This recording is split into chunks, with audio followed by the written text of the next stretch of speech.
भंडारा गोंदिया जिला वासियों के लिए खुशखबर है। अब आपका मनपसंद channel BS crime media news अब आपके केबल नेटवर्क पर, जी हां, अपने केबल नेटवर्क के एशियन चैनल नंबर 13 पर उपलब्ध है। BS क्राइम मीडिया न्यूज पर खेल, राजनीति, क्राइम, साहित्य व अन्य खबरें प्रकाशित की जाती है। हमारे साथ जुड़ने के लिए तथा हमारे चैनल में खबरें, विज्ञापन आदि के लिए संपर्क करें 8669151757 पर।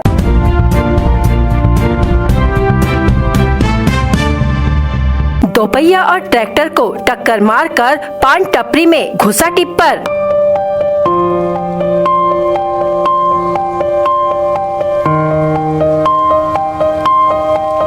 फिल्मी स्टाइल में दौड़ाया ट्रैक्टर, 3 घायल।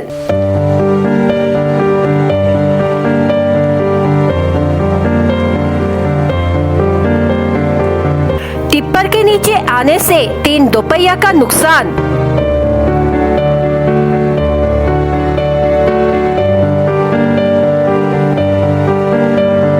प्रशासन के खिलाफ नागरिकों में रोष।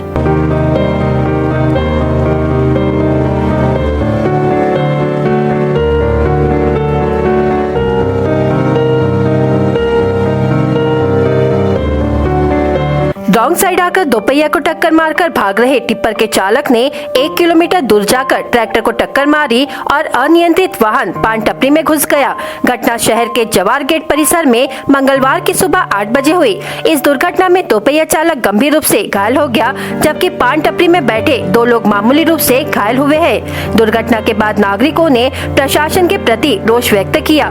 गंभीर घायल दोपहिया चालक का नाम नागपुर जिले के भीवापुर ग्राम निवासी लोमेश्वर श्रावण ठाकरे उम्र 40 वर्ष बताया जा रहा है। पौनी निवासी पान टपरी चालक मधुकर कुर्जेकर उम्र 50 वर्ष तथा बलिराम बुराड़े उम्र 50 वर्ष मामूली रूप से घायल हुए। नीलस से पौनी की दिशा में रॉन्ग साइड आ रहे टिप्पर क्रमांक MH27X7610 के चालक सिरसाला ग्राम निवासी पवन दिगंबर निवारे उम्र 25 वर्ष ने सामने से आ रही दोपहिया क्रमांक MH40BH4262 के चालक लोमेश्वर ठाकरे को जोरदार टक्कर मार दी। इस दुर्घटना में लोमेश्वर की दोपहिया उछलकर सड़क की दूसरी ओर जा गिरी। घटना के बाद टिप्पर चालक मौके से भाग निकला और 1 किलोमीटर आगे जवार गेट के पास बेलघाटा वार्ड से मुख्य मार्ग पर आ रहे ट्रैक्टर क्रमांक MH36L1306 को टक्कर मार दी। अनियंत्रित टिप्पर व ट्रैक्टर मार्ग के किनारे मौजूद पान टपरी में जा घुसे। इस पूरे घटनाक्रम में लोमेश्वर ठाकरे गंभीर रूप से घायल हो गया। उसके दोनों पैरों पर गंभीर चोट लगी। उसे भंडारा के जिला सामान्य अस्पताल में रेफर किया गया, जबकि जवारगढ़ के पास पान टपरी के सामने रखे 3 दोपहिया टिप्पर के नीचे आ गई। इसमें दोपहिया पल्सर क्रमांक MH36AH3092, बजाज डिस्कवर क्रमांक MH34AL1068, होंडा शाइन क्रमांक MH36AK5222 का समावेश है। पान टपरी चालक मधुकर कुर्जेकर उम्र 50 वर्ष तथा बलिराम बुराड़े उम्र 50 वर्ष मामूली रूप से घायल हुए। इस प्रकरण की पौनी पुलिस थाने में शिकायत की गई है। मामले की जांच पुलिस निरीक्षक नरेंद्र निस्वादे के मार्गदर्शन में पुलिस हवालदार दुर्योधन बकेकार कर रहे हैं। प्रधानमंत्री नरेंद्र मोदी की ओर से वीडियो कॉन्फ्रेंसिंग के माध्यम से रेल परियोजनाओं का शिलान्यास व लोकार्पण किया गया। इसी श्रृंखला में दक्षिण पूर्व मध्य रेलवे नागपुर मंडल के तहत पहले चरण में 15 स्टेशन, जिसमें गोंदिया रेलवे स्टेशन में उत्पाद बिक्री के लिए स्टॉल का समावेश है, जिसमें स्थानीय कपड़े, हस्तशिल्प, मिट्टी से निर्मित वस्तुएं, हथकरघा, बांस के उत्पादन, वनोपज आदि को बढ़ावा देने, स्थानीय उत्पादों को बेहतर प्लेटफॉर्म उपलब्ध कराने के उद्देश्य से नाम मात्र शुल्क के साथ स्थानीय उत्पादों को 15-15 दिनों के लिए यह व्यवस्था उपलब्ध कराई गई है। इसके लिए कियोस्क स्टॉल का निर्माण national institute of design Ahmedabad द्वारा किया गया है। इसके अलावा अन्य रेल सेवाओं का शिलान्यास व लोकार्पण अंतर्गत राजनांदगांव कलमना 3री लाइन परियोजना के संबंधित निर्माण कार्य, जिसके तहत लगभग 30 किलोमीटर रेलखंड विकास व अधोसंरचना के उन्नयन कार्य शामिल है। परियोजना अंतर्गत लगभग 170 किलोमीटर का निर्माण कार्य पूर्ण कर लिया गया है और शेष लगभग 58 किलोमीटर का कार्य प्रगति पर है, जिसमें पनिया चौक, बोर तालाब, दरेकसा, सालेकसा, धानोली सालेकसा, गुदमा, गोंदिया, गंगाझरी तथा कामठी कलमना रेलखंड का समावेश है। गोंदिया रेलवे स्टेशन में शिलान्यास व लोकार्पण अवसर पर सांसद सुनील मेंढे, जिला परिषद अध्यक्ष पंकज रहांगडाले, सीए दिनेश दादरीवाल सहित रेल अधिकारी उपस्थित थे। आपल्या गोंदिया शहरासाठी आपला हा ओव्हरब्रिज म्हणजे एक प्रकारचं लाईफलाईन आहे। त्यामुळे सरकारने या तिन्ही ओव्हरब्रिजला मान्यता दिली, पैसे उपलब्ध करून दिलेत आणि टेंडरिंग पण पूर्ण झालं। आणि सुदैवाने आजच्या घडीला म्हणजे आतापर्यंत तुमच्याकडे सांगतात म्हणजे वाटतं का उशीर झाला, मुख्य कारण असं असतं की बा रेल्वेला ओव्हरब्रिज बांधताना रेल्वेची रेल्वे लाईन बंद करता येत नाही किंवा त्याचं गाड्यांचं आवागमन बंद करता येत नाही। त्यामुळे ते चालू असताना पुलाचं बांधकाम झालं पाहिजे, या दृष्टीने हे सगळं व्यवस्था करायची असते। म्हणून सुरुवातीला रेल्वेकडनं प्रत्येक ब्रिज करता त्यांचं डिझाईन अप्रुव्हल करून त्याची NOC घ्यायची होती। ही प्रक्रिया सुरू होती आणि आत्ताच मला जी माहिती मिळाली या तीनही ओव्हरब्रिजचं डिझाईन अप्रुव्हल झालेलं आहे, टेंडरिंग प्रोसेस झालेली आहे, ट्रायल फिटचं आता काम सुरू आहे। तर ड्राईंग म्हणजे तुम्हाला ड्राईंग फायनल झाली, कुठल्या कुठल्या ठिकाणी आता पिलर्स येतील त्याचं अप्रुव्हल झालं। त्यामुळे आता पंक्च्युअली ज्या ठिकाणी ते ब्रिजेस येतात किंवा पिलर्स येतात त्या ठिकाणी ट्रायल फिट पण सुरू झाले। मला असं वाटतं की नजीकच्या काळामध्ये आता ओव्हरब्रिजचं काम संपूर्णतः सुरू होईल, टेंडर पण सुरू झाले त्यामुळे, आणि लवकरात लवकर त्याला मला वाटते 18 महिन्याचा वेळ दिला गेलेला आहे एका ओव्हरब्रिजला। आता कोणाला 18 महिने लागतील, कोणाला 21 लागतील, येणारा काळ सांगेल, परंतु लवकरात लवकर आपण ते काम करण्याचं पूर्ण स्पीडने काम करण्याचा पूर्णतः प्रयत्न करू, एवढंच या सगळं तो सांगतो।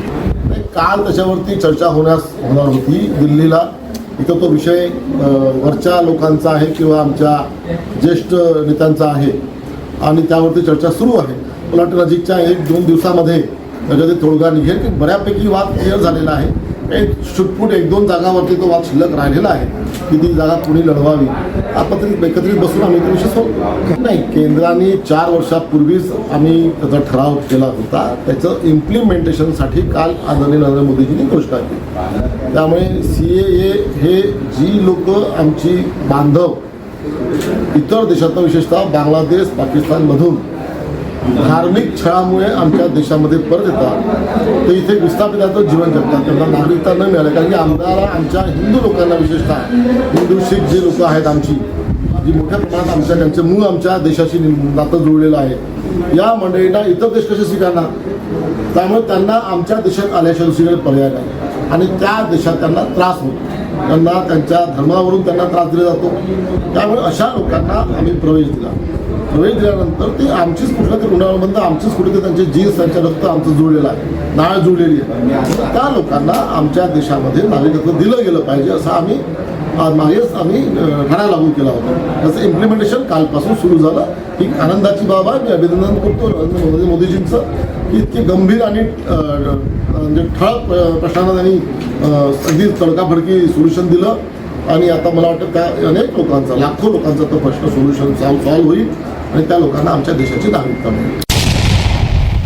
भंडारा जिला सामान्य अस्पताल में पिछले कई वर्षों से डायलिसिस के मरीजों की वृद्धि होने से सभी मरीजों का डायलिसिस नहीं हो पाता था, लेकिन अभी कुछ वर्षों से डायलिसिस मशीन लाई गई।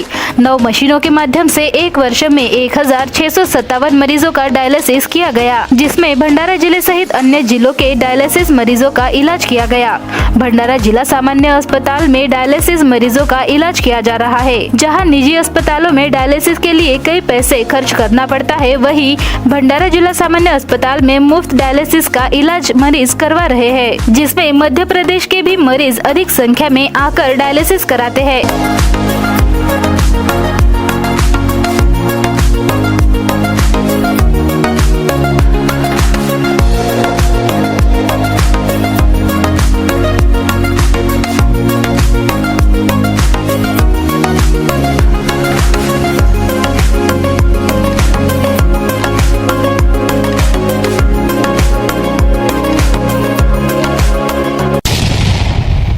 सर्वप्रथम भंडारा सामान्य रुग्णालयात जेव्हा डायलिसिसची सेवा सुरू झालेली होती त्यावेळी फक्त 4 मशीन उपलब्ध होते।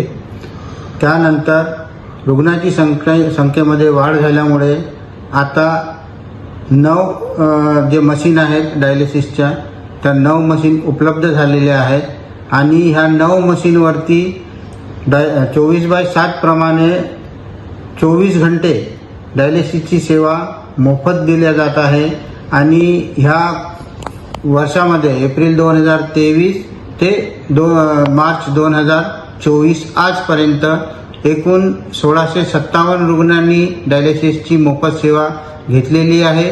त्यापैकी 160 रुग्ण हे हेपॅटायटिस सी व्हायरसचे आहेत आणि 6 रुग्ण हे हेपॅटायटिस बी व्हायरसचे आहेत.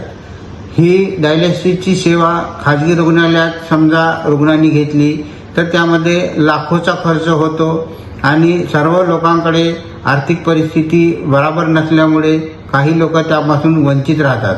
म्हणून शासनाने याच्यामध्ये शासनाचे धोरण होते की गरीब आणि गरजू रुग्णांना ह्या सेवेचा लाभ मिळाला पाहिजे आणि त्यांचे जीव वाचवण्यामध्ये शासनाला मदत करता येईल या अनुषंगाने शासनाने मोफत सेवा उपलब्ध केलेली आहे. आणि म्हणूनच म्हणतो की ह्या भंडारा जिल्हा आणि भंडारा जिल्ह्याच्या लगतचे रुग्णसुद्धा आपल्या या रुग्णालयात येऊन मोफत सेवा घेत आहेत आणि यानंतरही सुद्धा ही मोफत सेवा अशीच सुरू राहील आणि रुग्णांनी याचा पुरेपूर फायदा घ्यावा. लोकसभा चुनाव के लिए चुनाव खर्च निश्चित समिति की राजनीतिक पार्टियों के साथ मंगलवार 12 मार्च को बैठक हुई.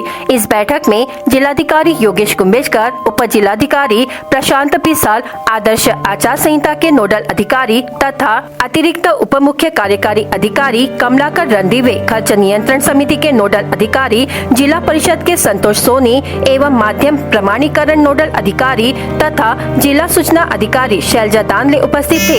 इस समय खर्च भाव समिति ने गठित किए प्रचार सामग्री तथा वाहन और उम्मीदवारों के द्वारा किए जाने वाले विविध बातों पर विस्तृत प्रस्तुतिकरण किया गया. खर्च भाव के संदर्भ में विविध राजनीतिक पक्षों के प्रतिनिधियों ने अपना पक्ष रखा. इसे ध्यान में लेकर खर्च निश्चित समिति के संबंधित नियमों का ध्यान रखने के निर्देश जिलाधिकारी योगेश कुंभेजकर ने दिए. इस समय लोकसभा चुनाव के लिए उम्मीदवार को 95 लाख तक खर्च की क्षमता दी गई है. इसके लिए उम्मीदवारों का राष्ट्रीयकृत बैंक में खाता होना आवश्यक है. इस बैठक में विभिन्न प्रकार के चुनाव खर्च संदर्भ जायजा लिया गया. इसके बाद अतिरिक्त मुख्य कार्यकारी अधिकारी कमलाकर रणदीवे ने आदर्श आचार संहिता के संदर्भ विस्तृत जानकारी का प्रस्तुतिकरण किया.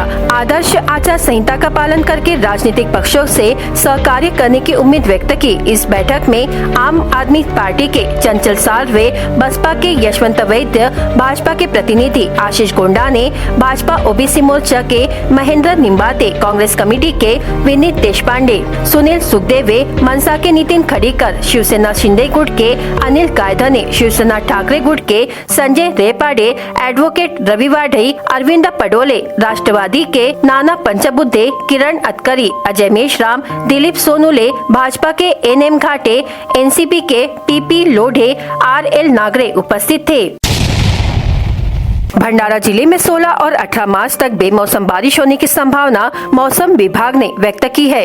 पूर्व विदर्भ के कुछ जिलों में आने वाले दिनों में मौसम बदलने की संभावना बनी हुई है. इस दौरान तेज हवाएं चलकर बारिश हो सकती है. मौसम बदला तो गेहूं, चना व अन्य रबी मौसम की फसलों का नुकसान हो सकता है. बारिश का पूर्व अनुमान व्यक्त करते हुए जिला आपदा प्रबंधन विभाग ने सतर्क रहने का आह्वान किया है. आसलपानी के पूर्व बीट कंपार्टमेंट नंबर 14 संरक्षित वन क्षेत्र में जंगल से गांव के निकट आए एक बाघ ने बैल का शिकार कर लिया. पीड़ित बैल मालिक का नाम आसलपानी निवासी किसान किशोर मधुकर गोपाले बताया जा रहा है. घटना की सूचना मिलते ही नाका डोंगरी वन परिक्षेत्र सहायक जीएस बेले, बीट रक्षक अमोल धुर्वे ने वन कर्मचारियों के साथ घटनास्थल पर पहुंचकर पंचनामा किया. नाका डोंगरी वन परिक्षेत्र अधिकारी मनोज मोहिते के मार्गदर्शन में मामले की जाँच जारी है. जानकारी के अनुसार किसान के बैल की कीमत अंदाजन 25,000 रुपए बताई जाती है. क्षेत्र में गांव और खेतों से लगकर वन क्षेत्र होने के कारण वन्य प्राणियों का खतरा हमेशा बना रहता है, जिसके कारण किसानों ग्रामीणों में भय का वातावरण है. वन्य जीवों के हमले को देखते हुए किसानों के लिए अपनी खेती करना मुश्किल होता जा रहा है. खासदार सुनील मेंढे संपर्क दौऱ्यावर असताना पवनी तालुक्यातील आसगाव येथील शेतकऱ्यांनी आपली समस्या खासदार यांच्याकडे मांडली। जिल्हा पणन अधिकाऱ्यांकडून शेतकऱ्यांच्या खात्यात पैसे जमा न झाल्याची तक्रार सुनील मेंढे यांच्याकडे केली। लगेच खासदारांनी जिल्हा पणन अधिकारी यांना फोन लावत चांगलेच धारेवर धरले। धान खरेदी केंद्र आपल्या कामात अफरातफर करत असतील तर त्यांच्यावर तुम्ही कारवाई करा, ते अधिकार तुमच्याकडे आहे। मात्र खबरदार, तुम्ही शेतकऱ्यांना त्रास दिला तर तुमची गय केली जाणार नाही। 2 दिवसात संबंधित शेतकऱ्यांच्या खात्यात पैसे जमा करा, असे निर्देश खासदार सुनील मेंढे यांनी जिल्हा पणन अधिकारी यांना ठणकावून सांगितले। यानंतर तुम्ही शेतकऱ्यांचे पैसे अडवायचे नाही, जे काही करायचे आहे ते तुम्ही धान खरेदी केंद्रावर करा, मात्र शेतकऱ्यांना नाहक त्रास द्यायचा नाही, असे म्हणत पणन अधिकाऱ्यांची चांगलीच कानउघाडणी केली।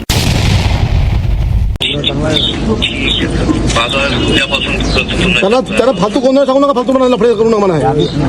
तुम्ही नेहमी तुम्ही हे दांडा करता, संस्था बदमाश संस्था करू द्या। अरे मागच्या वेळेस स्पष्ट झालं होतं की त्या धान खरेदी केंद्राने काही करू, तुमच्याकडे त्याच्यासाठी तुमच्याकडे डिपॉझिट आहे, त्याचं काय सगळं आहे, तुम्ही 5 वर्षात त्याला काय करायचं ते शेतकऱ्यांनी का चूक केली? तुम्ही शेतकऱ्याला काऊन त्रास देता? सगळ्या उठल्या सुटल्या 2 दिवसात मला उद्या परत जाऊ माझे पैसे।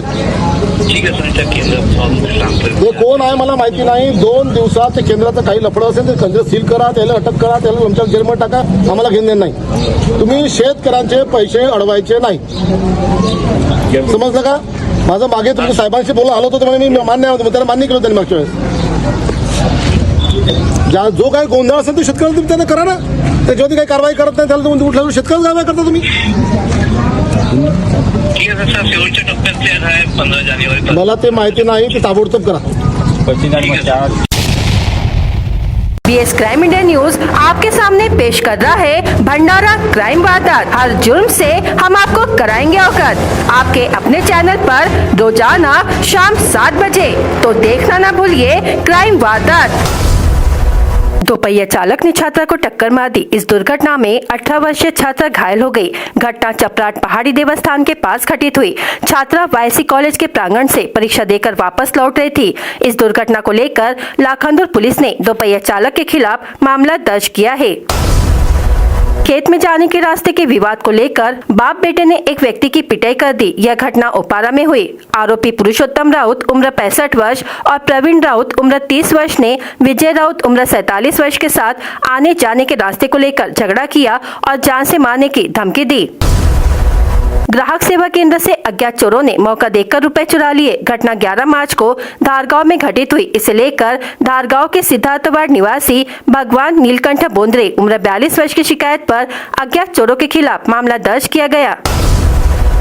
चोरों ने घर के सामने रखी दोपहिया चुराई। घटना साकोली शहर के शिवाजी वार्ड परिसर में घटित हुई। इसे लेकर साकोली के शिवाजी वार्ड निवासी अशोक राजेंद्र गणवीर उम्र 34 वर्ष की शिकायत पर अज्ञात चोरों के खिलाफ मामला दर्ज किया गया।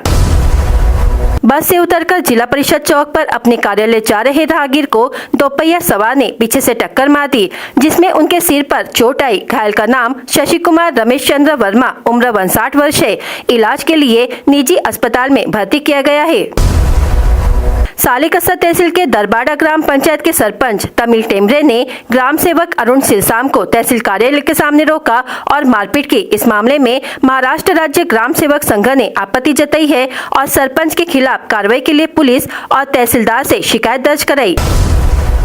घास लाने खेत में गई एक महिला की करंट लगने से मौत हो गई। मृतक की पहचान वासंता वासुदेव बोरकर उम्र 55 वर्ष के रूप में हुई है। यह घटना साकोली थानांतर्गत मोहघाटा की है। पुलिस ने घटनास्थल पर पहुंचकर मामला दर्ज किया है। भंडारा गोंदिया जिला वासियों के लिए खुशखबर है। अब आपका मनपसंद channel BS crime India news अब आपके केबल नेटवर्क पर, जी हां, अपने केबल नेटवर्क के एशियन चैनल नंबर 13 पर उपलब्ध है। BS क्राइम इंडिया न्यूज पर खेल, राजनीति, क्राइम, साहित्य व अन्य खबरें प्रकाशित की जाती है। हमारे साथ जुड़ने के लिए तथा हमारे चैनल में खबरें, विज्ञापन आदि के लिए संपर्क करें 8669151757 पर।